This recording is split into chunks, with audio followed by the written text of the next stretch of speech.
الرحیم نحمدہ ونصلی ونسلم علی رسول الکریم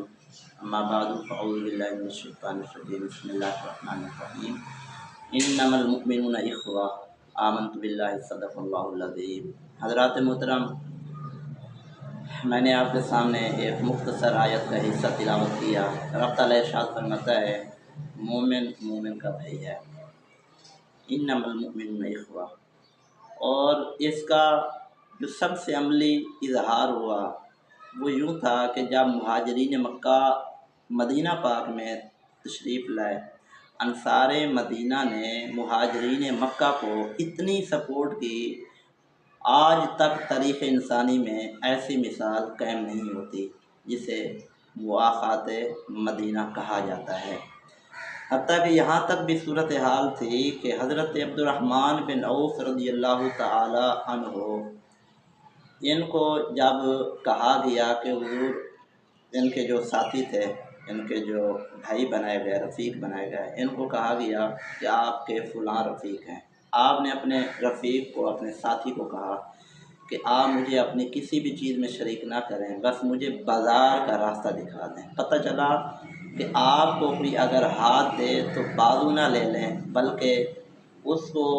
اس کا شکریہ بھی ادا کریں، اور اس کے اوپر بوجھ بننے کا جو ہے وہ وزن بھی نہ بنے۔ اچھا، اب ہوا یوں کہ حضور علیہ السلام نے جب مسلمانوں میں مہاجرین اور انصار کو بھائی بنا دیا، تو بعض مہاجرین کو انصار نے یہاں تک آفر کی کہ اللہ تعالیٰ نے ہمیں مال دیا، یہ بھی آپ نے لینا ہے، اور انہوں نے دیا۔ اور بعض نے تو یہاں تک آفر کی کہ ہمارے پاس 2 بیویاں ہیں، آپ دیکھیں، آپ کو جو اچھا لگے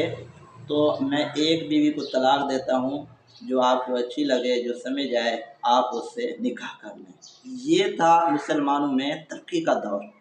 اور یہ تھا اصل میں مسلمانوں کا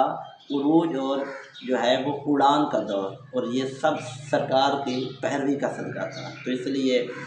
آج جو مسلمانوں میں مشکلات ہیں، مسلمان جو ہے وہ اندرونی معاملات کی وجہ سے، کمزوری کی وجہ سے بیرونی سازشوں کا شکار ہیں،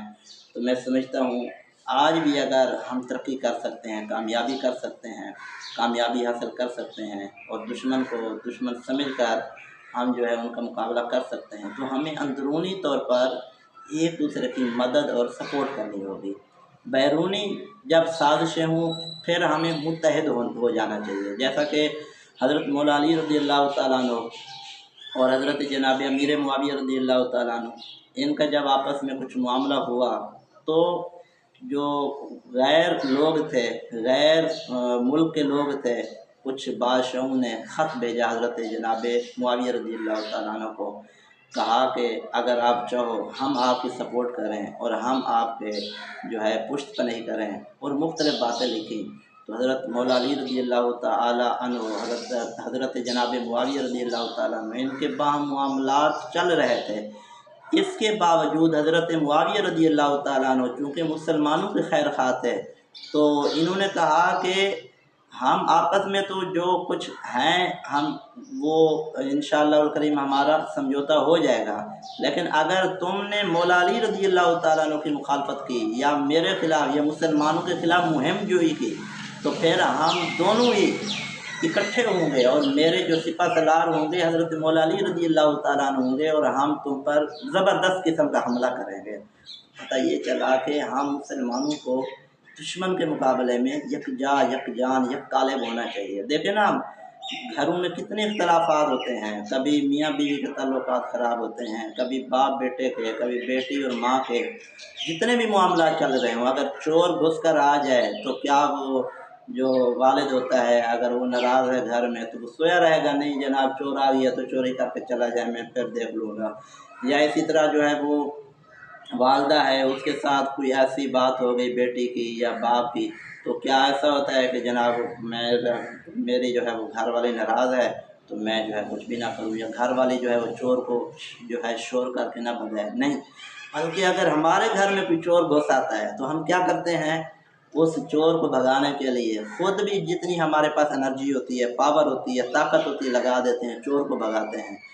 تو اسی طرح ہم دوسروں کو بھی آواز دے کر، اپنی صدا لگا کر بیدار کرتے ہیں تاکہ وہ جلدی جلدی اٹھے اور چوروں کو بھگائے۔ تو آج ہمیں اندرونی طور پر مسلمانوں کو، خصوصاً وطن عزیز ملک پاکستان کے لوگوں کو چاہیے، اندرونی طور پر جتنے اختلافات ہیں، اگر وہ نجی قسم کے اختلافات ہیں، فروعی قسم کے اختلافات ہیں، ان کو چھوڑ کر ہمیں یک جان یک قالب ہونا ہوگا۔ ہاں، جہاں عقیدے کا اختلاف ہے بے شک وہ تو رہے گا۔ قرآن پاک میں سورہ کافرون میں مکی زندگی کی آیت ہے، مکی زندگی کی صورت ہے، اور فرمایا لکم دینکم ولی دین۔ مفتی غلام سرور قادری صاحب نے اس کا بہترین ترجمہ کیا، فرمایا تمہارے لیے تمہارا کفر، میرے لیے میرا دین اسلام۔ تو پتہ چلا مشکلات کتنی ہی ہوں، اچھائی کو اچھائی کہا جائے گا، برائی جو ہوگی وہ برائی ہی رہے گی، اور خصوصاً جو عقیدے کی برائی ہوگی وہ وہیں رہے گی۔ تو اس کے جو نچلے درجے کے معاملات ہیں تو ان کو باہم مل کر معاملات کو جو ہینڈل کر کے ہم دشمن کے مقابلے میں یکساں ہو سکتے ہیں۔ اور جو بڑے معاملات ہیں ظاہر سی بات ہے ان میں جب تک کنویں کو پاک کرنے کے لیے اندر سے جو گند ہے، جو نجس چیز ہے، جو مری ہوئی چیز ہے وہ نکالی نہیں جائے گی تو کنواں پاک نہیں ہوگا۔ تو بڑے جو مسائل ہیں، جو عقیدے کے اختلافات ہیں، تو اس معاملے میں پھر یاد رکھ لیں پہلے اعتقاد پھر اتحاد۔ جب تک اعتقاد درست نہیں ہوگا تو اس معاملے میں کسی سے اتحاد ہونا یہ ناممکن اور مشکل ہے۔ اللہ تعالیٰ مسلمانوں کو یک جان بنائے، یک قالب بنائے، ایک دوسرے کا درد سمجھنے والا بنائے، اور جو وہ کہا گیا کہ مسلمان ایک عمارت کی مانند ہوتا ہے تو ہمیں اسی طرح کا بننے والا بنائے۔ آمین بجاہ نبی الامین صلی اللہ علیہ وسلم۔